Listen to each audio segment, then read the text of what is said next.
नमस्कृत्य नरं चैव नरोत्तमं देवीं सरस्वतीं व्यासं ततो जयमुदीरयेत्।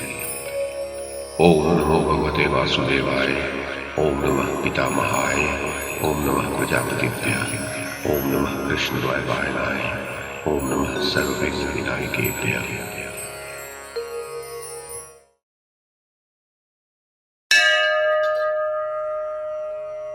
वैशंपायन जी कहते हैं, जन्मेजय, जब भोज, वृष्णि, अंधक आदि वंशों के यादव, पंचाल के दृष्टिद्युम्न, चेरी देश के दृष्टिकेतु एवं केकय देश के सगे संबंधियों को यह संवाद मिला कि पांडव गण अत्यंत दुखी होकर राजधानी से चले गए और काम्यक वन में निवास कर रहे हैं, तब वे कौरवों पर बहुत चिढ़कर क्रोध के साथ उनकी निंदा करते हुए अपना कर्तव्य निश्चय करने के लिए पांडवों के पास गए। सभी क्षत्रिय भगवान श्री कृष्ण को अपना नेता बनाकर धर्मराज युधिष्ठिर के चारों ओर बैठ गए। भगवान श्री कृष्ण ने युधिष्ठिर को नमस्कार करके बड़ी खिन्नता के साथ कहा, राजाओं, अब यह बात निश्चित हो गई कि पृथ्वी दुरात्मा दुर्योधन, कर्ण, शकुनी और दुशासन का रक्त पिएगी। ये सनातन धर्म है कि जो मनुष्य किसी को धोखा देकर सुख भोग कर रहा हो, उसे मार डालना चाहिए। हम लोग इकट्ठे होकर कौरवों और उनके सहायकों को युद्ध में मार डालें तथा धर्मराज युधिष्ठिर का राज सिंहासन पर अभिषेक करें। जन्मेजय, अर्जुन ने देखा कि हम लोगों का तिरस्कार होने के कारण भगवान श्री कृष्ण क्रोधित हो गए हैं और अपना काल रूप प्रकट करना चाहते हैं। तब उन्होंने भगवान श्री कृष्ण को शांत करने के लिए उनकी स्तुति की। अर्जुन ने कहा, श्री कृष्ण, आप समस्त प्राणियों के हृदय में विराजमान अंतर्यामी आत्मा है। सारा जगत आपसे ही प्रकट होता और अंततः आप ही में समा जाता है। समस्त तपस्याओं की अंतिम गति आप ही हैं। आप नित्य यज्ञ स्वरूप हैं। आपने अहंकार स्वरूप भौमासुर को मारकर मणि के दोनों कुंडल इंद्र को दिए तथा इंद्र को इंद्रत्व भी आपने ही दिया है। आपने जगत के उद्धार के लिए ही मनुष्यों में अवतार ग्रहण किया है। आप ही नारायण और हरि के रूप में प्रकट हुए थे। आप ब्रह्मा, सोम, सूर्य, धर्म, धाता, यमराज, अग्नि, वायु, कुबेर, रुद्र, काल, आकाश, पृथ्वी और दिशा स्वरूप हैं। पुरुषोत्तम, आप स्वयं अजन्मा और चराचर जगत के सृष्टा हैं। आपने ही अदिति के यहाँ वामन विष्णु के रूप में अवतार ग्रहण किया था। उस समय आपने केवल 3 पग से स्वर्ग, मृत्यु और पाताल लोकों को नाप लिया। सर्वस्वरूप, आप सूर्य में उनकी ज्योति के रूप में रहकर उन्हें प्रकाशित करते हैं। आपने विभिन्न प्रकार के सहस्रों अवतार ग्रहण करके धर्म विरोधी असुरों का संहार किया है। आपने सर्वेश्वरमयी द्वारका नगरी को अपनाकर लीला का विस्तार किया है और अंत में आप उसे समुद्र में डुबा देंगे। आप सर्वथा स्वतंत्र हैं। ऐसा होने पर भी मधुसूदन, आप में क्रोध, ईर्ष्या, द्वेष, असत्य और क्रूरता नहीं है। कुटिलता तो भला हो ही कैसे सकती है। अच्युत, सब ऋषि मुनि आपको अपने हृदय मंदिर में विराजमान दिव्य ज्योति के रूप में जानकर आपकी शरण ग्रहण करते और मोक्ष की याचना करते हैं। प्रलय के समय आप स्वतंत्रता से समस्त प्राणियों को अपने स्वरूप में लीन कर लेते और सृष्टि के समय समस्त जगत के रूप में प्रकट हो जाते हैं। ब्रह्मा और शंकर दोनों ही आपसे प्रकट हुए हैं। आपने बाल लीला के समय बलराम के साथ रहकर जो अलौकिक कार्य किए हैं, उन्हें अब तक न तो कोई कर सका और न आगे ही कर सकेगा। जन्मेजय, श्री कृष्ण की आत्मा अर्जुन उनकी इस प्रकार स्तुति करके चुप हो गए। तब भगवान श्री कृष्ण ने कहा, अर्जुन, तुम एकमात्र मेरे हो और मैं एकमात्र तुम्हारा हूं। जो मेरे हैं वे तुम्हारे और जो तुम्हारे हैं वे मेरे। जो तुमसे द्वेष करता है वह मुझसे द्वेष करता है और जो तुम्हारा प्रेमी है वह मेरा प्रेमी है। तुम नर हो और मैं नारायण। हम लोगों ने निश्चित समय पर अवतार ग्रहण किया है। तुम मुझसे अभिन्न हो और मैं तुमसे। हम दोनों में कोई अंतर नहीं है। हम दोनों एक स्वरूप हैं। जन्मेजय, जिस समय भगवान श्री कृष्ण अर्जुन से ये बात कह रहे थे, उसी समय पांडवों की राजरानी द्रौपदी भगवान श्री कृष्ण की शरण ग्रहण करने के लिए उनके कुछ पास आकर कहने लगी, मधुसूदन, मैंने असित और देवल मुनि के मुंह से सुना है कि सृष्टि के प्रारंभ में आपने अकेले ही बिना किसी की सहायता के समस्त लोगों की सृष्टि की। परशुराम जी ने मुझसे यह बात कही थी कि आप अपराजित विष्णु हैं। आप यजमान, यज्ञ और यजनीय भी हैं। पुरुषोत्तम, सभी ऋषि आपको क्षमा रूप कहते हैं। आप पंचभूत स्वरूप हैं और इनसे संपन्न होने वाले यज्ञ स्वरूप भी हैं, ऐसा कश्यप जी ने कहा था। आप समस्त देवताओं के स्वामी, सब प्रकार के कल्याण के संपादक, सृष्टिकर्ता और महेश्वर हैं। ये बात नारद जी ने कही है। जैसे बालक अपने खिलौनों के साथ स्वतंत्र रूप से खेलता है, वैसे ही आप ब्रह्मा, शंकर, इंद्र आदि देवताओं से बार बार खेलते रहते हैं। स्वर्ग आपके सिर से, पृथ्वी आपके पैर से और सारे लोग आपके उदर से व्याप्त हैं। आप सनातन पुरुष हैं। वेदाभ्यासी एवं तपस्वी, ब्रह्मचारी, अतिथि सेवी गृहस्थ, शुद्धांतःकरण वानप्रस्थ और आत्मदर्शी सन्यासियों के हृदय में सत्य स्वरूप ब्रह्म के रूप में स्फुरित होने वाले आप ही हैं। आप युद्ध में पीठ न दिखाने वाले पुण्यात्मा राजर्षियों की एवं समस्त धार्मिकों की परम गति हैं। आप सबके प्रभु हैं, विभु हैं, सर्वात्मा हैं और आपकी शक्ति से ही सभी कर्म करने में समर्थ हो रहे हैं। लोक, लोकपाल, तारामंडल, दसों दिशाएं, आकाश, चंद्रमा और सूर्य सब आप में ही प्रतिष्ठित है। प्राणियों की मृत्यु, देवात्माओं की अमरता और संसार के समस्त कार्य आप में ही प्रतिष्ठित है। आप समस्त प्राणियों के ईश्वर हैं, अतः मैं प्रेम से आपके सामने अपना दुख निवेदन करती हूँ। श्री कृष्ण, मैं पांडवों की पत्नी, धृष्टद्युम्न की बहन और आपकी सखी हूँ। मुझ जैसी गौरवशालिनी स्त्री कौरवों की भरी सभा में घसीटी जाए, यह कितने दुख की बात है।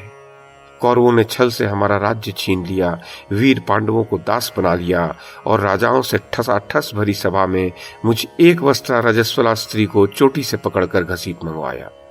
मधुसूदन, मैं जानती हूं कि गांडीव धनुष को अर्जुन, भीमसेन और आपके अतिरिक्त और कोई नहीं चढ़ा सकता।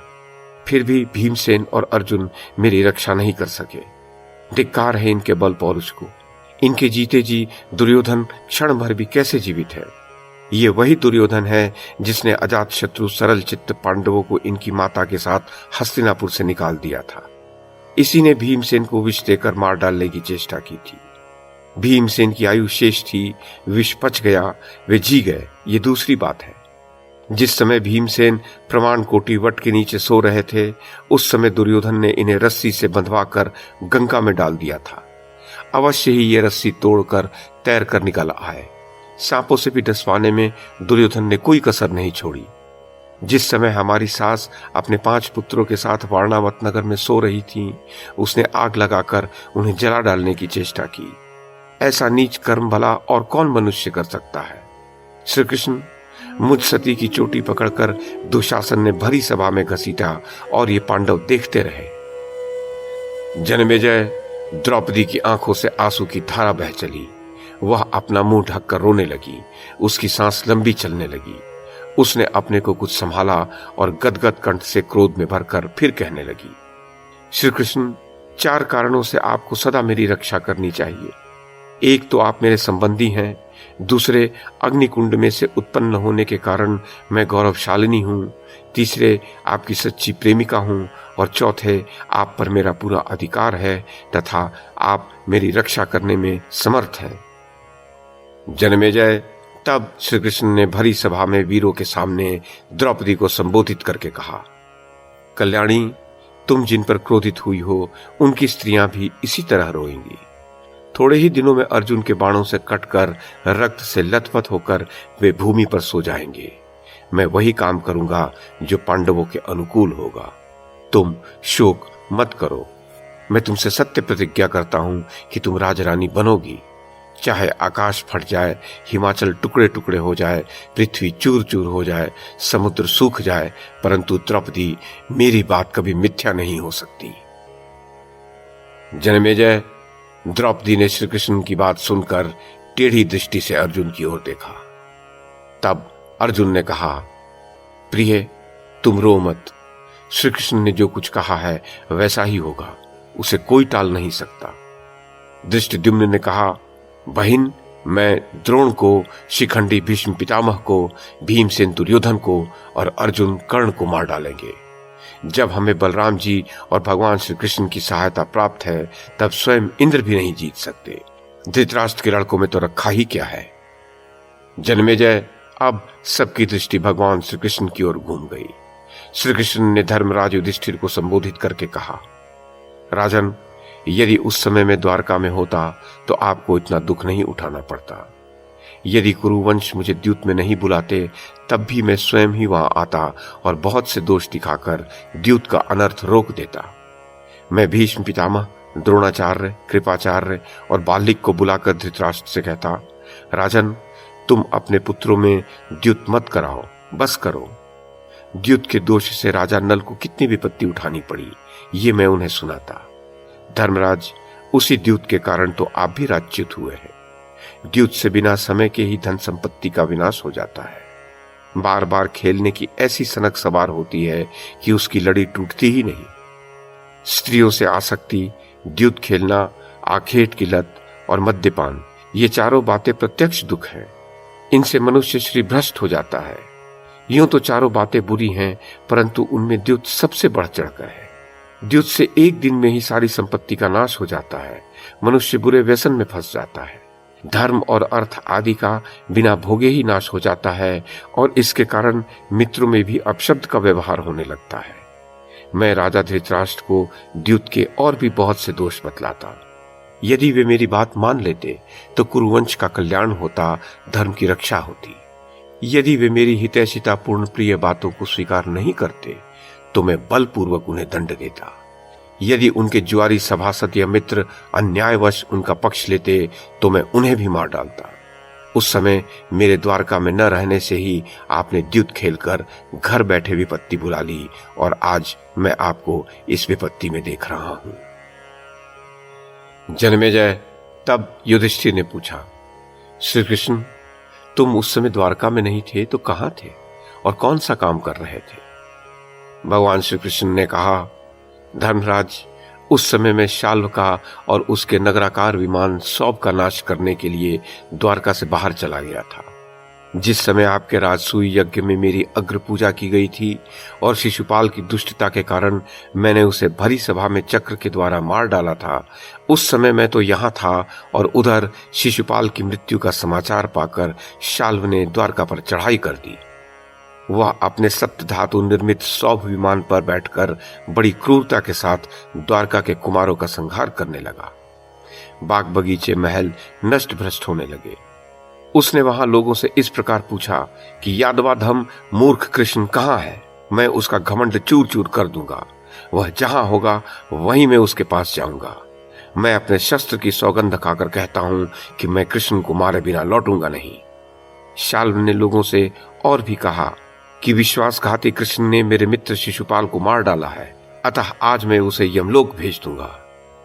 धर्मराज, शाल्व ने बहुत कुछ बकझक कर द्वारका में बहुत उधम मचाया और सौभ विमान पर बैठकर मेरी बाट जोहने लगा। मैं जब यहाँ से चलकर द्वारका पहुंचा और मैंने वहां की दशा देखी, तब मुझे बहुत क्रोध आया और मैंने उसकी करतूत पर विचार करके यही निश्चय किया कि उसको मार डालना चाहिए। मैंने जब द्वारका से बाहर निकलकर उसकी खोज की, तब वह समुद्र के एक भयानक द्वीप में अपने सौभ विमान सहित मिला। मैंने पांचजन्य ने शंख बजाकर युद्ध के लिए शाल्व को ललकारा। कुछ समय तक हम लोगों में घोर युद्ध होता रहा। अंत में मैंने शाल्व समेत समस्त दानवों को मारकर धराशायी कर दिया। यही कारण है कि मैं उस समय द्वारकापुरी में नहीं था। जब मैं लौटकर द्वारका पहुंचा, तब ज्ञात हुआ कि हस्तिनापुर में कपटद्यूत के द्वारा आप लोगों को जीत लिया गया है। उसी समय मैं वहां से चल पड़ा और हस्तिनापुर होकर यहां आया हूं। जन्मेजय, इसके पश्चात युधिष्ठिर के पूछने पर भगवान श्री कृष्ण ने पुनः शाल्ववध की कथा विस्तार से सुनाई और अंत में उनसे द्वारका जाने की अनुमति मांगी। अनुमति मिल जाने पर भगवान श्री कृष्ण ने धर्मराज युधिष्ठिर को प्रणाम किया। भीमसेन ने भगवान श्री कृष्ण का सिर चूमा। श्री कृष्ण और अर्जुन गले मिले। नकुल और सहदेव ने उन्हें प्रणाम किया। धौम्य पुरोहित ने उनका सम्मान किया और द्रौपदी ने अपने आंसुओं से श्री कृष्ण को भिगो दिया। श्री कृष्ण अपने स्वर्ण रथ में सुभद्रा और अभिमन्यु को बैठाकर युधिष्ठिर को बार बार धीरज दे द्वारका के लिए प्रस्थान किए। तदनंतर धृष्टद्युम्न ने द्रौपदी के पुत्रों को लेकर अपने नगर के लिए प्रस्थान किया। शिशुपाल के पुत्र धृष्टकेतु ने अपनी बहन करेणुमति, जो नकुल की स्त्री थी, उसको लेकर अपनी नगर शुक्तिमति की यात्रा की। सभी राजा महाराजा अपने अपने देश लौट गए। पांडवों ने बहुत समझा बुझाकर अपनी प्रजा को लौटाना चाहा, परंतु वे लोग लौटे नहीं। वह दृश्य बड़ा अद्भुत था। किसी प्रकार सबके लौटने पर धर्मराज युधिष्ठिर ने ब्राह्मणों का सत्कार किया, उनसे आगे जाने की आज्ञा मांगी और सेवकों से कहा, तुम लोग रथ तैयार करो।